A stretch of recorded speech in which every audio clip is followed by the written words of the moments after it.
खबरों की शुरुआत बात करते हैं सबसे पहले मेरठ की। मेरठ के पल्लवपुरम फेज 2 में एक महिला डॉक्टर की संदिग्ध मौत ने कई सवाल खड़े कर दिए। आयुर्वेदा एंड नेचुरल सेंटर नाम के क्लिनिक में 26 साल की डॉक्टर खुशहाली का शव फंदे से लटका हुआ मिला। घटना की जानकारी मिलते ही पुलिस और फॉरेंसिक टीम मौके पर पहुंची और जांच शुरू कर दी गई, लेकिन खुशहाली के परिवार ने इसे आत्महत्या मानने से इनकार कर दिया है। परिवार ने पति और ससुराल पक्ष पर दहेज उत्पीड़न और हत्या का आरोप लगाया। वही पुलिस हत्या और आत्महत्या दोनों एंगल से मामले की जांच कर रही है। देखिए।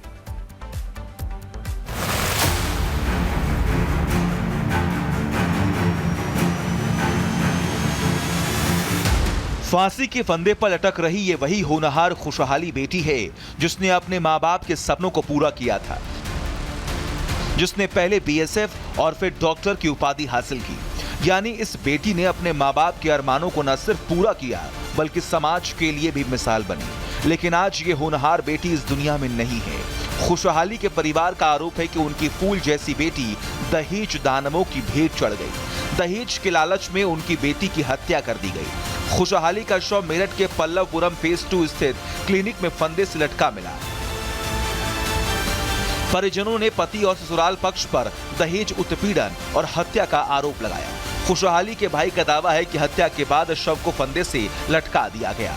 दरअसल मेरठ की डॉक्टर खुशहाली की शादी 14 जनवरी 2026 को डॉक्टर मयंक चौधरी से हुई थी। शादी के बाद परिवार को उम्मीद थी खुशहाली अपनी नई जिंदगी में खुश रहेगी, लेकिन परिवार का आरोप है कि शादी के कुछ वक्त बाद पति पत्नी के बीच विवाद शुरू हो गया। बेटी के घर बसने की खुशी अभी पूरी तरह खत्म भी नहीं हुई थी कि परिवार को खुशहाली की जिंदगी में चल रहे तनाव की खबर मिलने लगी। उनकी मांग पहले से शुरू हो गई थी। उनकी मांग पहले थार की थी। थार हमने उनको साफ मना कर दी। निरंतर मांग चलती रही कि अब तू फ्रिज ले आ, वो हमने पूरा किया। अब तू क्लिनिक का फ्रिज ले आ, वो हमने पूरा किया। अब भाई से मयंक खुद पैसे लेता गया। वो सारे ट्रांजेक्शन्स हमने पुलिस को दे दिए हैं। शादी के बाद को और लगातार ताने मिलते रहे कि तेरी भाभी ने हार भी नहीं दिया। निरंतर उस पर प्रेशर किया। खुशहाली ने आत्महत्या की या उसकी हत्या हुई, इसका जवाब पुलिस की जांच और पोस्टमार्टम रिपोर्ट के बाद ही साफ होगा। लेकिन इस मामले में परिवार की तरफ से लगाए गए आरोप बेहद गंभीर हैं। परिवार का आरोप है कि शादी के बाद खुशहाली पर आर्थिक दबाव बनाया जा रहा था। परिवार वालों की माने तो उसके पति मयंक ने खुशहाली के नाम पर लाखों रुपए का लोन लिया था और उसके ऊपर लोन लेने का दबाव बनाया जा रहा था। दहेज के लिए मेरी बेटी को इतना परेशान किया, मेरी बेटी के नाम पे इतने लोन लिए उन्होंने कि मेरी बेटी डिप्रेशन में आई। मैं अपनी बेटी से रात को 15 नवंबर की रात को काफ़ी टाइम तक 10-11 बजे तक, जो मुझे सही से याद नहीं, मैं बात करता रहा, उसको समझाता रहा। मैं बेटा कोई नहीं, मैं आने वाला हूँ, मैं छुट्टी से आऊँगा और तुम्हारी इस समस्या का समाधान कराऊँगा, परेशान मत हो। लेकिन मेरी बेटी नहीं रही साहब। परिजनों के मुताबिक शादी के बाद से ही खुशहाली और मयंक के बीच विवाद चल रहा था। परिवार का दावा है 29 जुलाई को खुशहाली के साथ मारपीट हुई थी, जिसके बाद वो ससुराल छोड़कर मायके आ गई थी। खुशहाली करीब 2 हफ्ते तक अपने परिवार के साथ ही रही, लेकिन 16 अगस्त की सुबह खुशहाली अपने घर से निकली, पल्लवपुरम स्थित अपने क्लिनिक पहुंची। सुबह जब खुशहाली का भाई क्लिनिक पहुंचा तो कमरे के अंदर खुशहाली का शव फंदे से लटका मिला।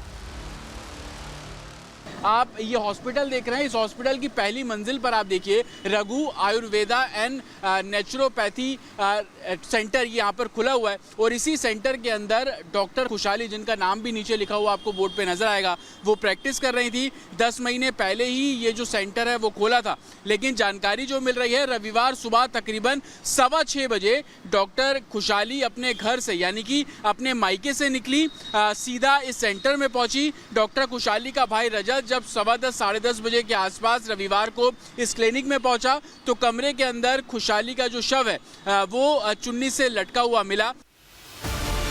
खुशहाली के परिवार ने पति मयंक और ससुराल पक्ष पर दहेज को लेकर गंभीर आरोप लगाए। परिजनों के मुताबिक शादी में खुशहाली के पिता ने अपनी बेटी को वेन्यू कार दी थी, जबकि मयंक दहेज में थार गाड़ी चाहता था।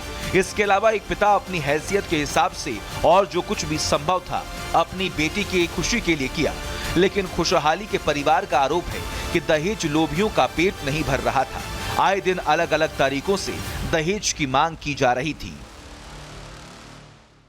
और हमेशा उनकी डिमांड रहती थी। बेटी को बार बार टॉर्चर किया जाता था, परेशान किया जाता है कि अपने घर से लोन पैसा लेके आओ, इसके लिए पैसा चाहिए, कमी अगर कोई उनको कमी दिखाई दिया, उन्होंने कितने लोन मेरी बेटी के नाम पे लिए, जो तुरंत मेरे लोन लिए, जो 10-15 लोन जो उसमें एक्टिव है। उनकी थार की मांग थी, लेकिन हमने थार नहीं देके 1-2 बार हमारी गाड़ी चेंज भी हुई, हमने उनको वेन्यू दिया, वेन्यू शायद उनको पसंद नहीं आई, उन्होंने उसके ऊपर भी लोन लिया और बेटी का टॉर्चर किया।